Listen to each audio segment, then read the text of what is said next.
I thought it'd be a really fun idea to go through all the books I read in 2023, say what they're about, and give them a teeny tiny review. First up, The Inheritance Games.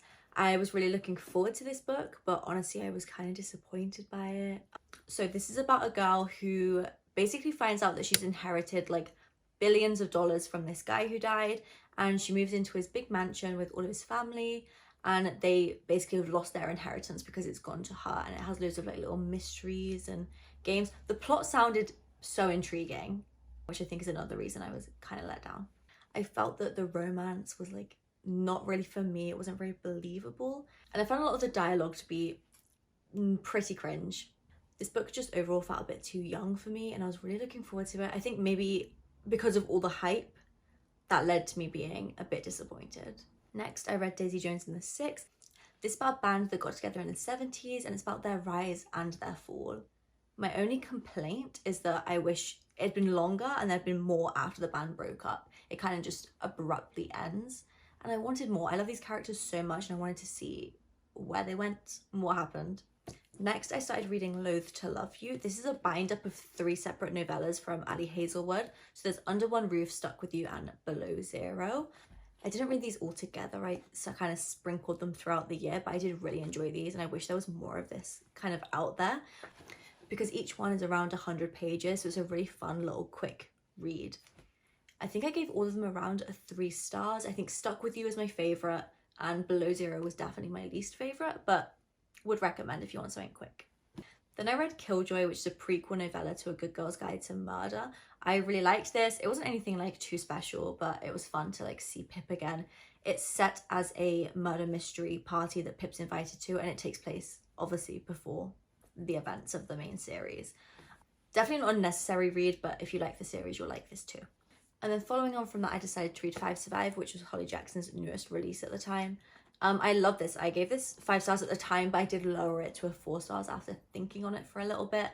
This is a book where 6 friends go on a trip in an RV, and basically someone is trying to kill them. 5 survive, and loads of secrets come out, and it's kind of like a big mystery situation. I love this. I read this really quick, and I was in a reading slump at the time, so good book. Then I decided to read 2 really random books. I read The Heir and The Crown by Kira Cass. This is book 4 and 5 of the Selection series. So there's the original trilogy, and then there's these 2, which are like essentially a spin-off. I really like these. People say they're rubbish and not to read them. I really enjoy them. I gave them like a 4 and a 5 stars. Can't really say what they're about too much, as they are book 4 and 5 in a series, but if you have them, worth the read. Wouldn't go out of my way to read them. Then I read my first Lucy Score book. I read By a Thread. I loved this book. I literally binged it, and it's such a massive book. My only complaint is that the main characters were like 40 years old, and they were acting as if they were like 16. Like, it was they were very immature characters, but aside from that, I really loved it. This is about Ali that works in a pizza shop. Dominic comes in and gets her fired. Dominic's mother then hires her to work at her fashion company, or like magazine company, it's something like that, which Dominic also works at. So it ends up being like a workplace enemies to lovers sort of Grumpy Sunshine situation. Really good if you ignore the immature characters. Then I read Ballad of Songbirds and Snakes. I was really excited. I reread the original Hunger Games series at the end of last year, so I was super excited to jump into this one. I loved it. My only issue was like I didn't love the pacing. I found the first 2/3 to be like really slow, and then the last third to be like super duper quick. I know it was done for a reason, and I get it, but I just wish it was a bit more flowy. I love this. Not much to say. I will definitely reread it at some point. Then I read Six of Crows. I really liked this, but like it took me genuinely so long to get into. Like, this is basically about 6 characters who pull off a heist. And the only bit of the book I really enjoyed was the actual heist, which was towards the end. I actually don't remember. Either way, I don't know what was happening. I'm not sure if I'll read the next one, but I do own it, so I really should at least try it. Then I read Icebreaker. I love this. I gave it 5 stars. I know it's like pretty divisive. I feel like you either love it or hate it.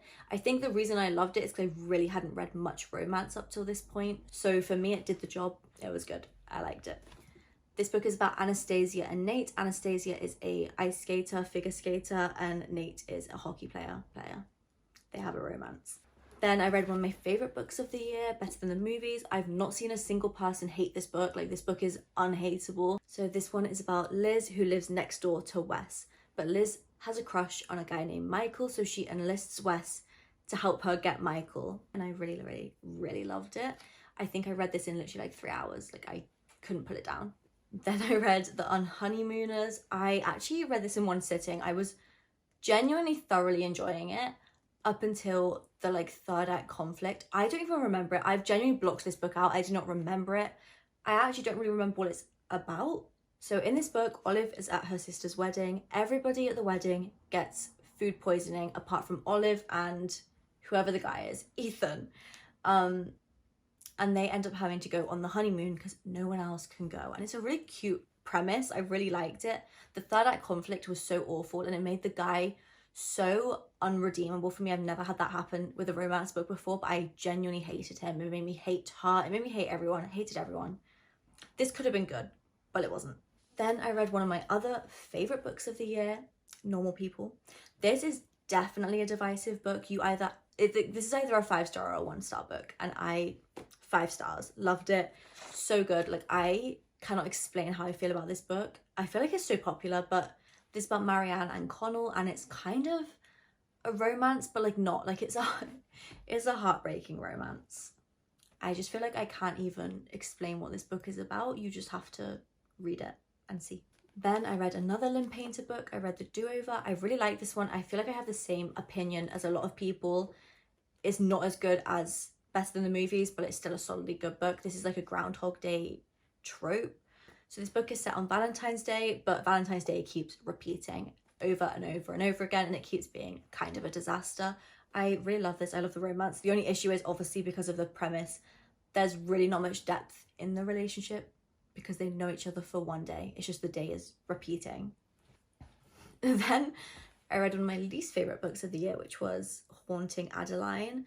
This is a duology, so it's Haunting Adeline and Hunting Adeline. Full body chills when I think about this book.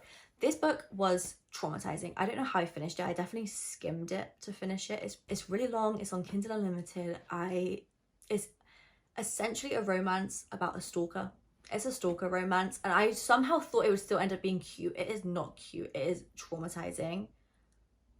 The only thing I wrote in my Goodreads review is that the main characters were delusional. So I feel like that sums it up.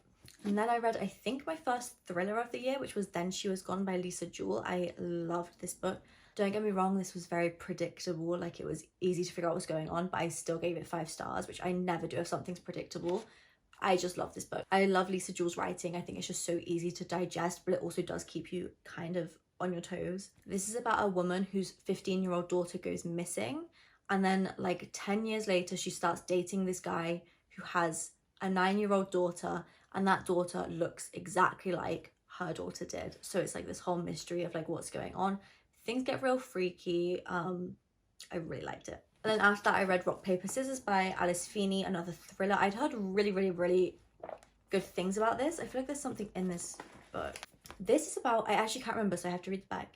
Adam and Amelia, who go to the Scottish Highlands for like a romantic trip away. I think their relationship is like on the rocks from what I remember. And this whole thing's just kind of creepy. I actually listened to this on audiobook and I was kind of zoned out. I wasn't paying super loads of attention. And then the twist happened. Every thriller has a twist. The twist happened. It was so insane. I had to like pause my audiobook and pick up the physical copy and reread that bit. And that's the only reason I gave it 4 stars, because the twist was so insane. I think this is the only thriller book I've ever read where I didn't guess the twist. So it gets props for that at least. Next, When in Rome by Sarah Adams. This is about Amelia, who is like a super famous pop star, I think Taylor Swift. And she runs away to a super small town to escape the fame and meets a super grumpy baker guy. Just a small town romance. Really loved it. Read it in one sitting. And then some of my absolute favourite books of the year. We have A Legendary and Finale by Stephanie Garber. So this is book 2 and 3 in the Caraval series. I actually was putting off reading them because I read the first book in this series towards the end of last year. I loved it. I gave it like a 4 stars.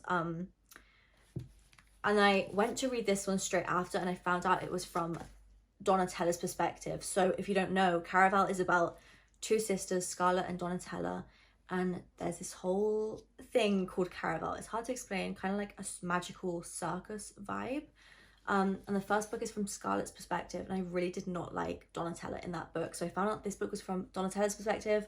I refused to read it, but I finally picked it up.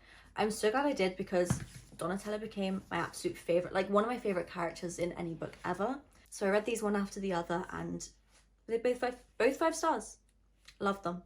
Then I read The Housemaid. Love this, 5 stars. Not much to say. This is essentially about a woman who gets out of prison, needs a job, gets one as a housemaid, and everything just kind of goes to hell. I really loved this. This was like semi-predictable. I don't think I completely figured out what was going on, but it definitely was like, you were just kind of suspicious of everyone. I love this book. Then I read my genuine least favorite book of the year, which was First Down by Grace Riley. I hated this book. I gave it 1 star. I genuinely don't remember a single thing about it, other than I really did not like it. After that, I read the first 3 books in the Boys of Tommen series. So I read Binding 13, Keeping 13, and Saving 6. Binding and Keeping 13 were both 5-star books, like genuinely some of my favorite books I've ever read. Saving 6 was like 3 stars. I didn't love it so much. I found it kind of boring, and I don't love the couple in that book. So Binding 13 is about Shannon and Johnny. Johnny is like a rugby player at school, and Shannon is not from a great household. She has experienced like terrible bullying, and she's quite damaged. It's their love story. And Binding and Keeping 13 are both their story. And then Saving 6 moves on to Shannon's brother, Joey. And then I read Better Than the Prom, which is just a little short story from Better Than the Movies. It's just the prom from Wes's point of view, but really liked it. It was cute. Then I read the book that has made me cry more than any book ever, A Thousand Boy Kisses. Literally tissue in the book. Keep that there as a souvenir. This book made me cry so hard. It gave me several migraines. It took me like a week to get through, because I physically could not pick it up without getting a headache. This is about like childhood best friends. The boy moves away for like quite a few years, and when he comes back, things just aren't the same. I don't want to give more than that away, but I don't recommend it, honestly. It was good. The writing is also questionable. It's definitely not, in my opinion, how teenagers would speak, but I don't know. It was fine. Next we have Win, Lose, Kill, Die. This is another little thriller, another one I read in one sitting. This is like an insanely easy thriller to read if you want that. This book gives like Riverdale vibes. This is set at a boarding school, and basically a bunch of students just start being murdered. I genuinely guessed who it was instantly, but then the whole way through the book I kept getting convinced it was other people. And this book did such a good job at redirecting you, I think. So even though I predicted it instantly, when it actually was revealed, I was still shocked, because I was like, oh, no way, like it was that. So I really like this. Super easy, super quick. After that, I read The Housemaid's Secret, which is the second book to The Housemaid. I really like this one too. Essentially the same plot, but like slightly different. So if you like The Housemaid, you will like this. It gives you those same vibes, feelings. It's very good. Then I read Dear Dolly. I actually started this in January, but I didn't finish it until May. So Dolly has a column in the Sunday Times magazine called Dear Dolly, and this is literally just those columns put into a book. I love this. Definitely not a book you'd like sit and read in one go, but to read a couple of pages every now and then was super enlightening. Definitely made me think about things. I then read It Happened One Summer. I actually read this because I bought it for a friend and then thought I should probably read this myself too. This was silly. I see a lot of people really love this. I did love it. I did love it. I just also found that it was kind of silly. This is about Piper and her sister. They're both like famous, I think, like kind of like famous It Girl vibes. And they get like banished to this small town by their stepfather, and he cuts them off essentially. So it ends up being a small town romance with this guy. I think he's a fisherman. I honestly can't remember this book. It didn't really stick in my mind, but it was fine. Next, I read my other favorite books of the year, which was Once Upon a Broken Heart and The Ballad of Never After. I literally am obsessed with these books. I was trying to put these off for as long as possible to wait until the 3rd book came out, and I physically just could not do it anymore. These books are about Evangeline and Jax. Jax is a character that appears in Legendary and Finale in the Caraval series. This is kind of a spin-off. Can't say too much of what it's about because it is a spin-off, but I absolutely love these books. I still haven't read the 3rd book because everyone says it's disappointing, and I don't want to put myself through that. I honestly read these so fast though that I really did not retain anything. I can't remember anything that happens in these books. So I will need to reread them at some point. I then read Gilded and Cursed by Marissa Meyer. I love her. She is like one of my favorite authors. I've read, I think, every book she's put out. This is like a Rumpelstiltskin retelling. I know these haven't been everyone's favorite. I did really like them. They definitely were like darker than her previous books, but like not super dark. They're still YA, I'm pretty sure. So this is about Cerilda. She's cursed by a god to always tell lies, and she meets this like a ghost king guy, and she tells him a bunch of lies about how she can spin straw into gold. So he keeps making her go back to his castle and spin straw into gold, which she can't do. In Pop's guild, he is essentially Rumpelstiltskin, and they fall in love, obviously. What would a book be without romance? I then read The Gracier. I heard a bunch of people talking about this. I've actually had this on my radar for maybe like 2 years, but I kind of forgot about it. So when I heard people talking about it, I had to read it. I think the idea behind this book is very, very good. Like the concept, the plot, I think it had a lot of potential. I don't think it was necessarily executed that well. I feel like I have a lot I could say about this book, but like to keep it brief, I just wish it was better. I feel like my main issue was that it just felt like nothing was actually resolved at the end. It felt like the main character sort of just went, oh, the next generation will fix it. And that was something that really bothered me, especially with the themes in the book. Like you feel like it's going to be a very feminist novel, and it kind of ends up just not having a resolution, which is what I want as a woman. Then I read Fourth Wing. Obviously, I think this is in everyone's wrap-up. And obviously I gave it 5 stars. I loved it. Is it the best piece of literature? No. The plot holes? Yeah. Do things really make sense? No. Is it well explained? No. I don't care. It was good. I love fantasy and I love romance, so this was perfect for me. Probably will not read the second book because apparently that is trash, but this one, special place in my heart. Then I read One of Us is Lying. This is a book that's just been on my bookshelf for like 2 or 3 years, and I kind of just felt like I had to just either read it or get rid of it. I didn't think I would really enjoy it, but I also wanted to read it so that I could watch the TV show. I definitely actually preferred the Netflix show than I preferred the book. Kind of boring, kind of silly. This is about 5 people that go to detention. One of them ends up dying. You're trying to figure out what happened, how did he die, who killed him. It's a whole thing. I actually did not end up guessing who did it. This was genuinely a surprise, so I'll give it that. After that, I read the first 4 volumes of Heartstopper. There are 5 out right now, but at the time there were only 4. I love these, sweet, wholesome. I read all 4 in like the space of an hour because they're graphic novels. Definitely would recommend to literally everyone. I feel like genuinely every single person could like relate to at least one aspect of Heartstopper. It covers so many topics and so many things that you go through as a teenager. Like, I love them. I feel a bit old for them, but I love them. At this point, I really stopped reading physical books. This was definitely the start of me going into a reading slump, and like nothing physical was entertaining to me. So I kept reading books on my Kindle, but I read the first 4 books of the Mortal Instruments series. I feel like Cassandra Clare's been making a bit of a comeback. I feel like people have been really reading her books this year, so I wanted to give them a go like from the start because I knew nothing about the world. I honestly really like them. Listen, the incest plotline has to go. It has to go. It's dreadful. I thought it would only take part in the first book, which was why I was so willing to read the books. No. It carries on and somehow gets worse throughout every book. Apart from that, if you ignore that, I think they're actually really good books. After that, I did read Legendborn. I've also had this book on my shelf for maybe like 2 years. I did really like this. This is about Bree. She goes to college and she sees some things she shouldn't and gets swept up into this like mystical, I don't want to say cult, society. She gets swept up into this society. It's very much based on like the legend of like King Arthur and Merlin, and I do not know enough about that, so I was very lost throughout a lot of this book. It was not, in my opinion, well explained enough for me. I did love this book. I loved the main character. She's one of my favorite main characters I've ever read. I also did find the book predictable, even though I just somehow, even though I did not quite know what was going on, I still predicted the end. Although I loved the end, I think it was a great ending. I'm definitely excited to read the second book at some point, and hopefully I'll figure out what's going on a bit more.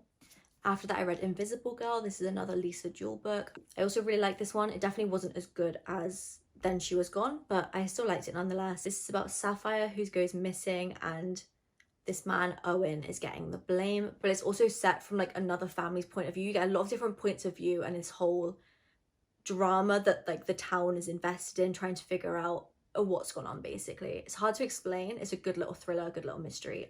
I wish I remembered how it ended. Then I read the 5th book in the Mortal Instruments series. There's 6 books altogether. I honestly can't tell them apart, so I can't really tell you what happened. All I can tell you is my Goodreads review, which says, "How is there still incest? It's wild. It's been 5 books. Give it a rest." So there's that.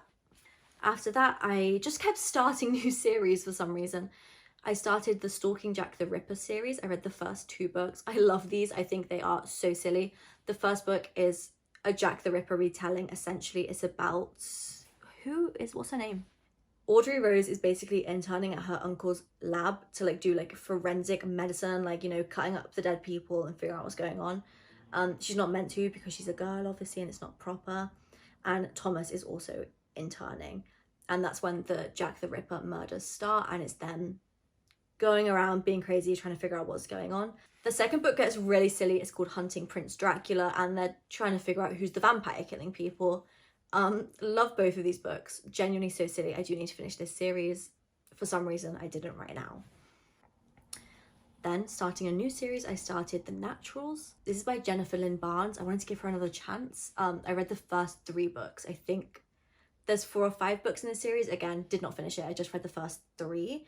I liked these. I would not say they're like a masterpiece. They're not 5-star books, but they are good. I do find it kind of cringe and like a bit immature. I think it's another one I'm definitely like a bit old for. This is essentially like a Criminal Minds FBI situation where like a group of teenagers are brought in who have like natural powers, you know, being really good at like telling lies or being really good at profiling, and they work with the FBI to help solve crimes. It's a good series. Probably will finish this as well at some point.